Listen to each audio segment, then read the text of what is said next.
여러분 안녕하십니까. KF21 특집으로 돌아왔습니다. 특집 방송이군요. 네, 특집입니다. 이게 KF21이 초도 비행에 성공을 했습니다.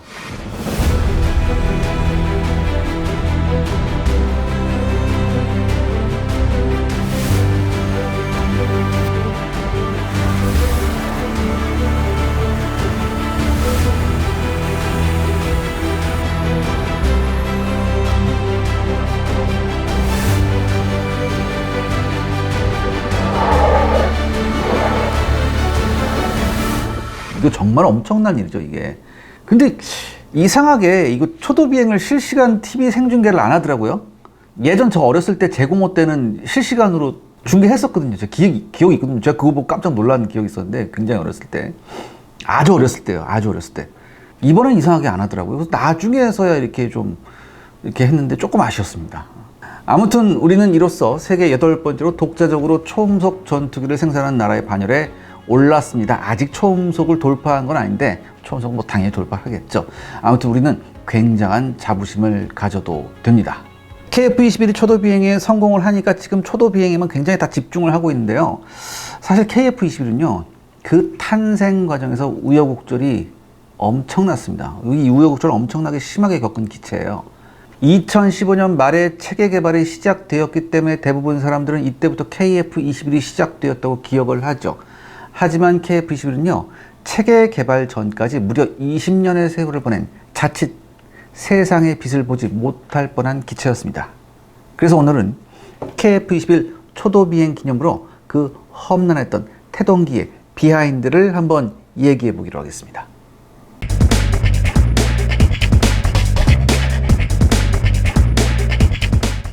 KF21의 첫 시작은 무엇이었나요? 네, KF21은 처음 시작이 KFX 사업이에요. 그래서 이 KFX 사업이라고 하면 보통 이제 2001년 3월 20일에 김대중 대통령이 공군사관학교에서 한 연설에서 그 출발 근거를 찾을 수 있어요. 그래서 뭐라고 했냐면은 이제 곧 차세대 전투기를 확보하게 되고 늦어도 2015년까지는 최신의 국산 전투기를 개발할 것, 이런 얘기를 했었습니다. 하지만 실제는요, 이보다 무려 10년 전인 1995년부터 우리 정부는 이른바 차차 세대 전투기 사업을 검토하고 있었습니다. 그 한마디로 F-16을 대신할 후속 기종의 개발 및 생산 사업이었어요. 그래서 2015년 이후 공군에서 사용할 첨단 전투기를 개발하자, 이런 걸 이제 1995년부터 검토했던 거죠. 그리고 이 검토 배경을 보면요, 2000년대에 미국이 실전 배치할 예정인 F-22, 그리고 비슷한 시기에 유럽 국가들이 개발 중인 최첨단 전투기, 아마 이게 유로파이터예요. 그때 뭐 EFA라고 해서 유로파이터였는데, 이것도 이제 비슷한 시기에 2000년대 초반에 실전 배치될 예정이었거든요. 그러니까 우리나라도 동급의 성능을 갖춘 비행기를 개발 및 생산한다는 구상을 했습니다. 어떻게 보면 굉장히 좀 무모한 그런 구상이었죠. 하지만 그 포부는 좋았습니다. 근데 이러한 내용이 잘 알려지지 않았어요. 근데 사실 1995년 5월 1일자 국내 일간지 M사에서 보도한 기사에서 이 내용을 확인할 수 있었습니다. 이걸 읽어보면요, 현재 KF21 사업인 KFX 사업임이 분명합니다. 혹자는 이것이 이제 KFX가 아니라 FA50에 관한 언급이 아닐까라고 얘기하는데, 근데 5개월 후에 후속 기사가 나오거든요. 근데 이 후속 기사에서 뭐라고 했냐면은 경공격용으로 활용하는 KTX2와 주력 전투기를 개발하는 FX 사업이라고 확실히 구분해서 언급을 합니다. 그리고 몇 개월이 더 지나서 나온 96년 6월의 기사에서는요, KTX2 사업은 F5급 경전투기용으로 활용할 사업이고, 그러니까 한마디로 FA50이죠. 그 다음에 FX 사업은, 즉 KFX 사업은 F16의 후속 모델이며 독자적인 설계의 전투기라고 확실히 언급을 합니다. 95년이면 지금부터 한 8년 전인가요? 한 28년, 7, 8년 전 기사를 찾느라고 좀 고생을 했습니다. 한마디로 이 당시의 KFX 사업은요, 4.5세대, 그러니까 유로파이터죠. 혹은 5세대, F-22 같은, 한마디로 4.5세대 혹은 5세대를 기준으로 하는 국산 전투기의 개발에 대한 움직임이 최소한 95년부터 있었다는 것을 우리가 알 수 있습니다. 그리고 이 한국형 전투기 개발 추진이 공식화된 것은 2000년 7월이라고 해요. 그러니까 ADD가 그때 뭐라고 얘기했었냐면은 2000년 7월 FX 사업이 공군의 중장기 소유로 들어가면서 뭐 KFX가 시작됐다. 이렇게 ADD는 얘기하고 있습니다.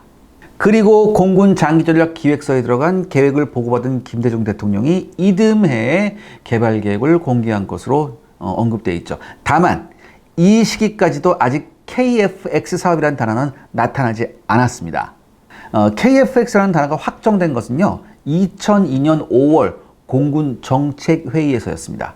여기서 차세대 한국형 전투기의 필요성과 개략적인 ROC, 그러니까 작전운용 요구 성능이죠. 이 ROC가 설정이 됐어요. 그리고 2002년 10월에 합동참모회의에서 장기 신규 소유로 드디어 결정이 된 거죠. 그래서 사업이 시작됐나요? 네, 2002년 6월에 F-15K의 절충교육 계약을 체결합니다. 차세대 전투기 사업으로 이제 미국 보잉하고 이렇게 해서 들어온 거였는데, F-15K 절충교육을 통해서 한국형 전투기 개발을 위한 기술을 이전받을 수 있을 거라고 많이 생각을 했었죠.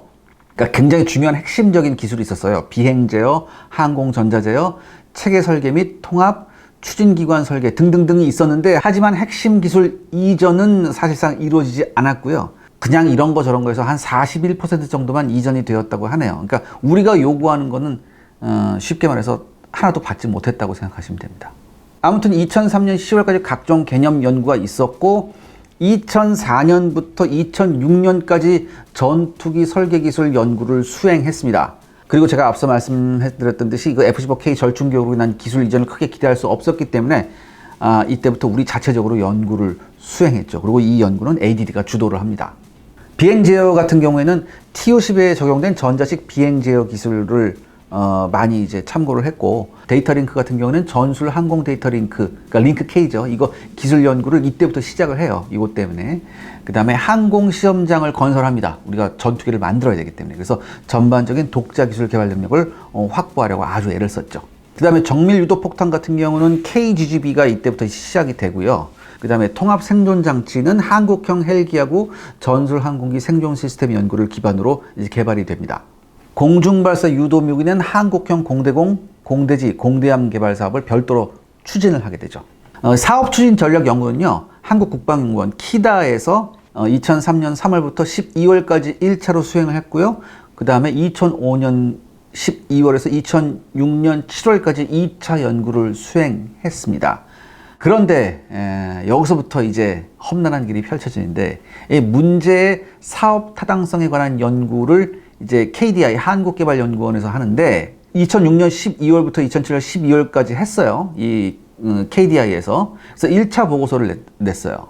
근데 이 1차 보고서를 이제 방위사업청에 냈는데, 방위사업청에서 뭐라고 했냐? 보다 자세하게 보고하라고 했어요. 그래서 2008년 2월 5일에 다시 보고서를 냈는데, 이 보고서의 내용이 뭐였냐?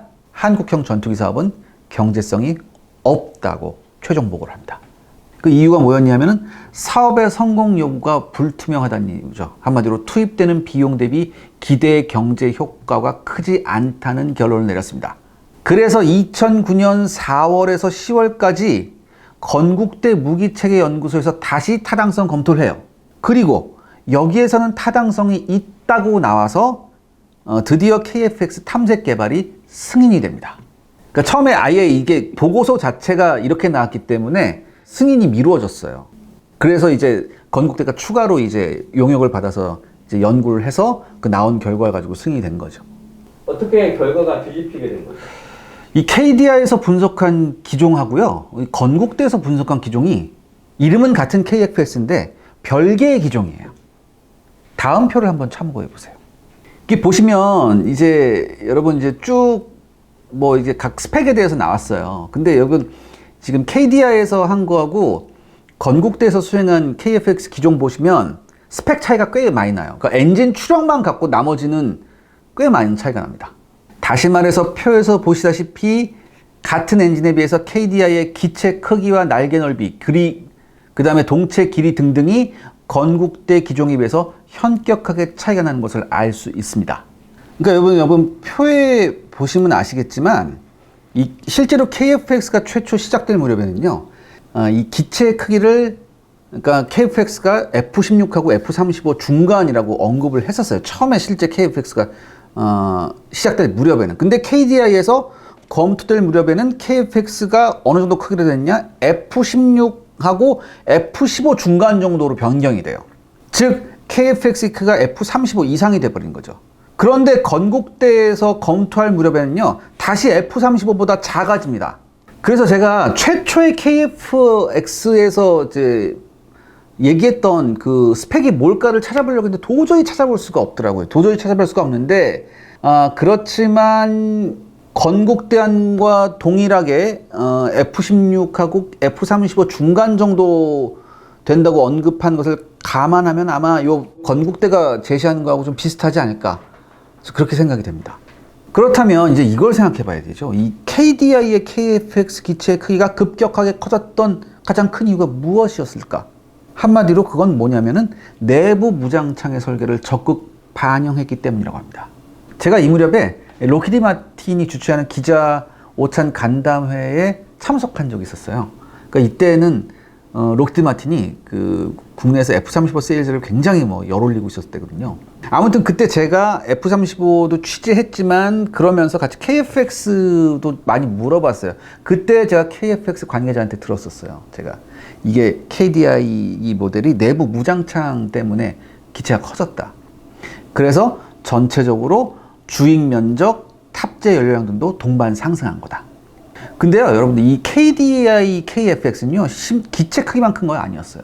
심지어 초음속 순환 능력, 강력한 스텔스 능력까지 반영을 했어요. 그러니까 뭐 거의 F-35에 맞먹는 그런 전투기 스펙이었죠. 반면 건국대 KF-X는요, 위에 있는, 그러니까 내부 무장창, 초음속 순환 능력, 강력한 스텔스 성능, 이게 필수 항목이 아니었어요. 탐색 개발 후 고려한다로 가능성만 열어둔 상황이었죠.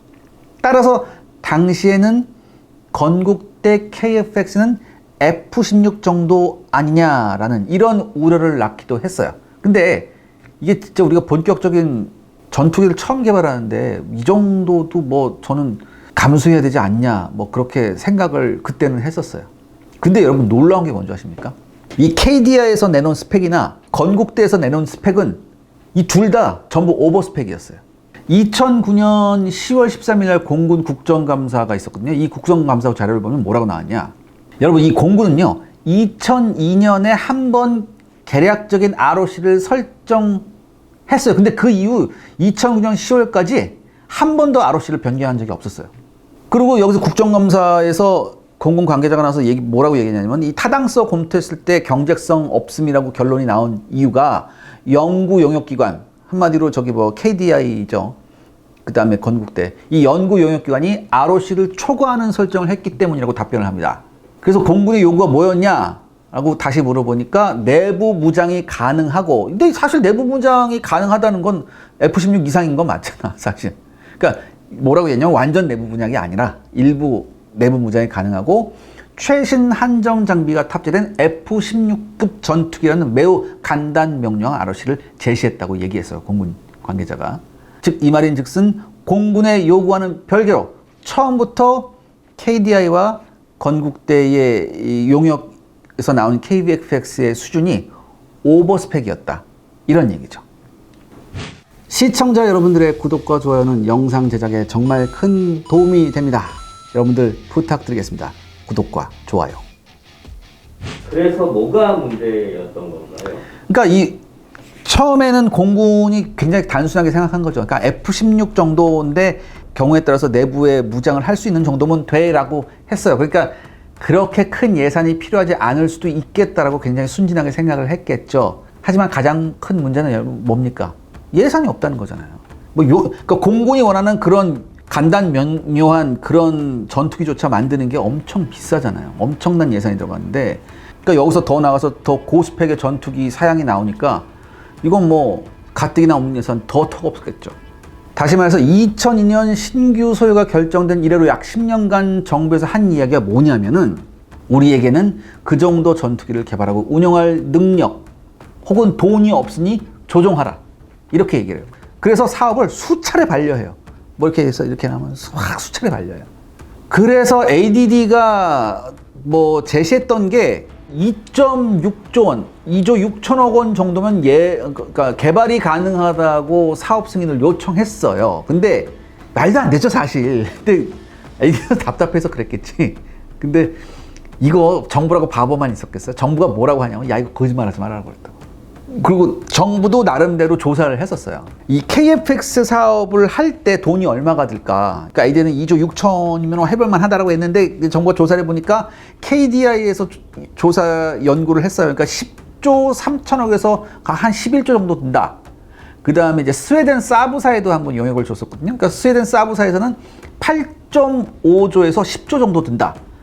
그 다음에 로키드 마틴한테도 영역을 줬는데, 로키드 마틴은 뭐라고 대답을 했냐? 지금 나온 KF-22가 유사한 외부 무장형 4세대 전투기를 개발하려면 11.8조 정도 든다라고 했어요. 그 다음에 당연히 보잉한테도 이제 영향을 줬죠. 보잉은 뭐라고 대답을 했냐면은 내부 무장을 고려한 4세대 전투기 개발에 12조 원 이렇게 얘기를 했어요. 그러니까 ADD가 주장한 금액의 보통 4배에서 5배죠. 그러니까 정부가 이런 예산 우리 줄 수 없다. 그러니까 한마디로 ADD 주장이 처음부터 씨가 안 먹혔어요.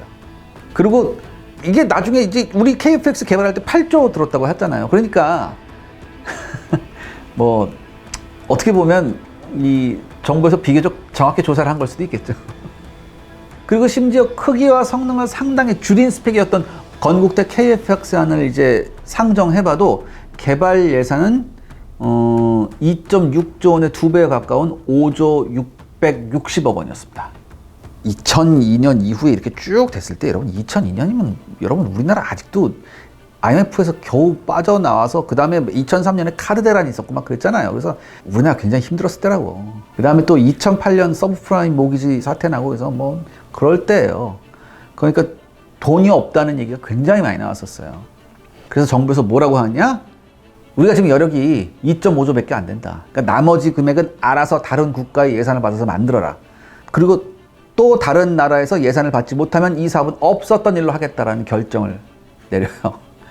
그래서 어떻게 됐냐? 이 현재 KFX 개발 사업은요, 국방부 예산 50%, 2.5조 원, 그 다음에 관계부처하고 기업 10%, 한 5천억 원, 그 다음에 2개의 해외 공동개발국 40%, 2조 원이라는 형태로 시작이 되었어요.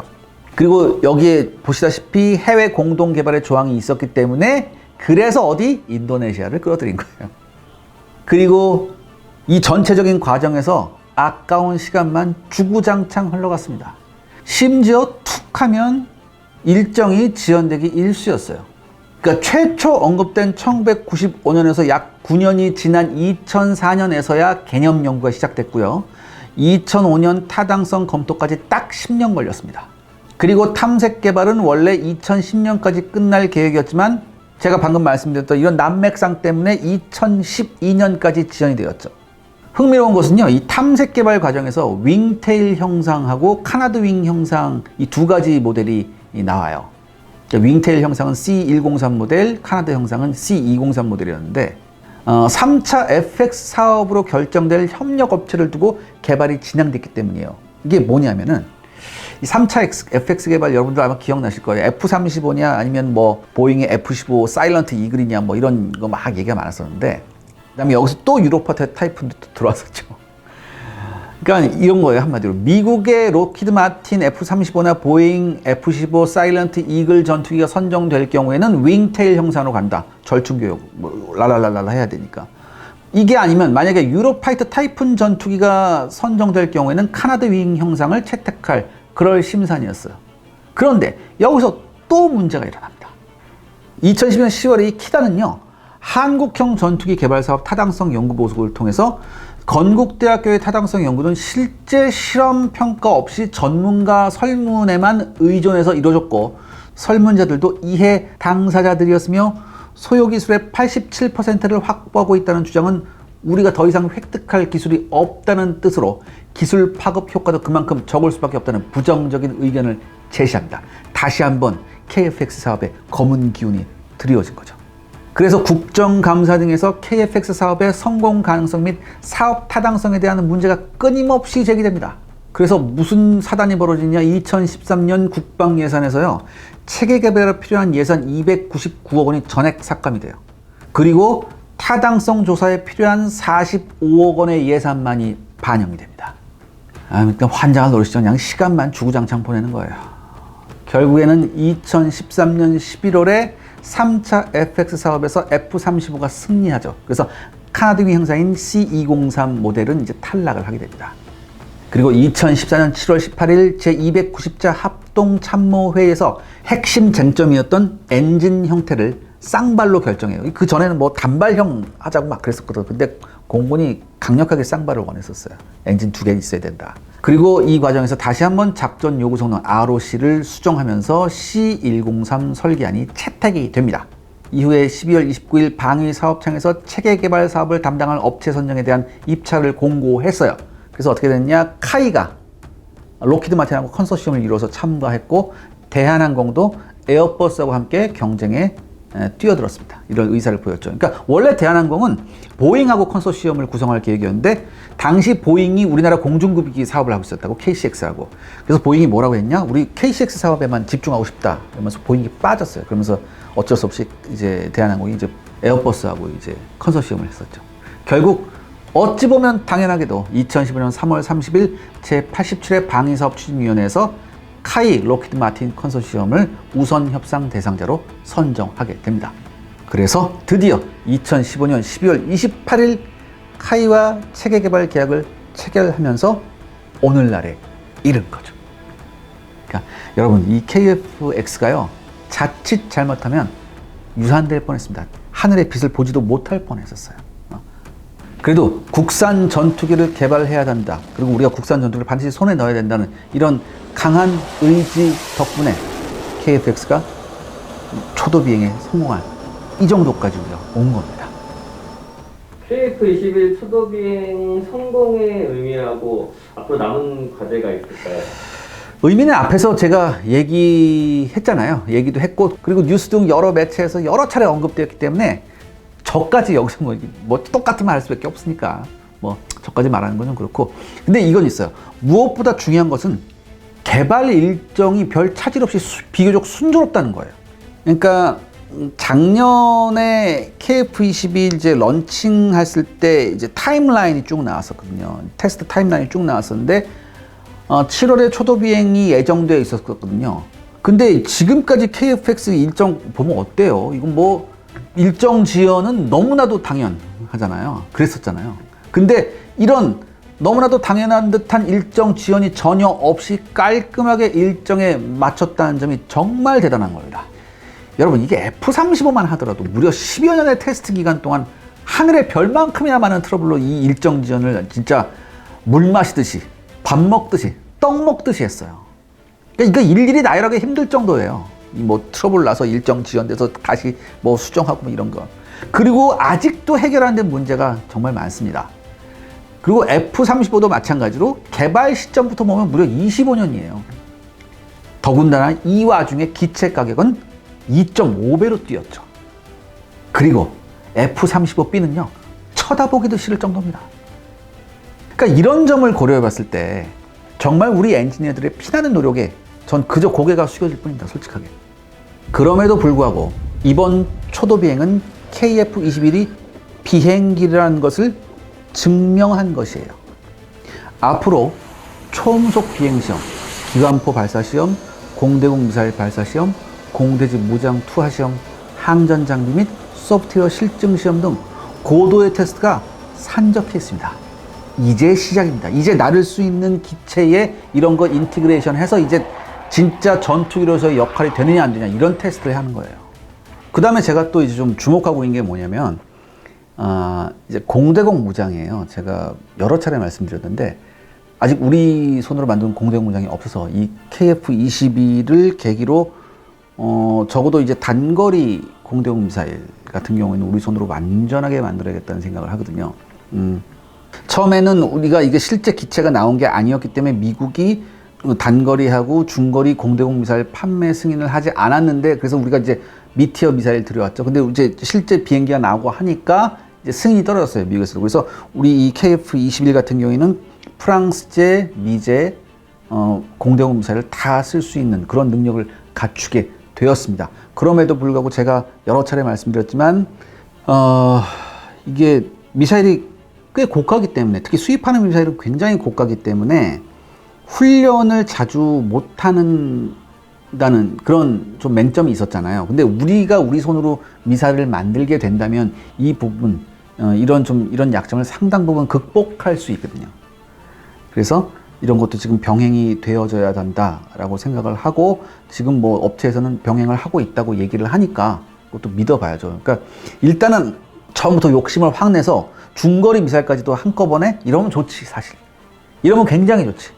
이러면 굉장히 좋은데 첫술에 배부를 수가 없잖아요. 그러니까 일단은 AIM-9X 정도, 그러니까 그 시선으로 조준할 수 있는 그 정도의 단거리 공대공 미사일부터 개발을 하면 정말 좋겠어요. 그 정도만 돼도 일단 한시름 놓을 것 같거든요. 그 다음에 계속해서 이제 중거리까지 가면 되고, 이게 양산 목표가 2026년이니까 아직 시간이 좀 있거든요. 그러니까 그 사이에 뭐 이런 것들이 좀 해결이 되어줬으면 좋겠어요. 그래서 만약에 양산 모델, 뭐 배치 1 양산 모델 나오고, 그 다음에 배치 2 양산 모델이 나오고, 그 다음에 배치 3 가면은 이제 그때부터 진정한 스텔스 전투기가 된다고 얘기를 하니까, 제가 생각했을 땐 이 배치 3 혹은 배치 2 정도 갔을 때 공대공 미사일 라인업이 완전히 완성되고, 조금만 더 욕심 부리면 여기서 순항미사일까지, 타우러스 같은 순항미사일까지, 한국형 순항미사일까지 탑재가 가능하면 정말 좋겠어요. 이 정도면 되면, 제가 예전에는 여러분들한테 드렸던 말씀 있죠. 우리 KF-X 처음 사업 시작할 때 F-18 슈퍼 호넷 정도만 나와도 대성공해. 이 정도만 되면 뭐 손색 없죠. 슈퍼 호넷에 비교해도 손색이 없을 정도라고 저는 생각이 되거든요. 이 정도만 되면 정말 좋겠어요. 그다음 굉장히 먹어줄 것 같아요. 문제는 이게 우리가 사용하는 것뿐만 아니라 이걸 또 수출해야 되니까. 그래야지 이제 남는 장사인데 수출 시장에서 얼마나 이제 역량을 보여줄 수 있을까, 이게 문제인데, 지금부터 그걸 생각하면 안 되고 일단은 우리가 쓸 수 있는 거 개발을 완료해야 되니까. 또 하나 이제 굉장히 긍정적인 점은, 제가 소프트웨어에 대한 얘기 굉장히 많이 했잖아요. 현대 항공기는 소프트웨어로 구현되는 게 90% 이상이다. 근데 우리나라가 굉장한 소프트웨어 강국이 됐습니다. 특히 이 KF-22를 만드는 과정에서 정말 엄청난 고난과 고민이 있었는데도 불구하고 이 소프트웨어 쪽에서의 진전이 굉장히 괄목같다고 하더라고요. 정말 자랑스럽습니다. 제가 이 런칭식에 가서 소프트웨어 개발 담당하시는 분하고 한번 잠깐 만났어요. 그러니까 이제 쭉 나와서 인사하시는데 굉장히 미모의 연구원이셨어요. 책임자가. 그 여자분이셨는데, 제가 끝나자마자 그분한테 달려가서 여쭤봤었거든요. 근데 이게 공식적인 인터뷰 요청이 아니었기 때문에 다는 말씀을 못 하셨어요. 그분께서 다는 말씀을 못 하셨지만 굉장한 자신감이 있었다. 그리고 지금 들리는 얘기에 의하면, 이 테스트나 뭐 이런 거 들리는 얘기에 의하면 그분 말이 맞는 것 같아요. 소프트웨어에서 엄청난 진척을 보였고, 그래서 이거 A사 레이더도 이런 그 소프트웨어적인 면하고 많이 통합이 돼서 이렇게 되면 우리가 생각하는 것보다 훨씬 좋은 성능이 나올 수 있을 것 같다는 얘기도 제가 제조사 관계자한테 들었습니다. 제조사 어떤 제조사냐면 레이더 만드는 그 제조사 관계자한테 들었습니다. 그런데요, 여러분들, 설사 이 테스트 과정에서 다소 일정 지연이 있다 하더라도요, 우리는 이를 절대 비난해서는 안 됩니다. 우리는 여러분 지금 처음 가보는 길을 굉장히 훌륭하게 개척해 나가면서 가고 있는 중이에요. 이 점을 생각해 봐야 돼요. 우리 엔지니어들을 절대적으로 신뢰해야 합니다. 그리고 이제까지 굉장한 성과를 보여줬죠. 중요한 것은 이들에게 제발 무리한 일정 단축을 강요하지 않았으면 좋겠습니다. 실제로 이분들 손에서 매일매일 기적이 일어나고 있다는 점 우리는 잊지 말아야 합니다.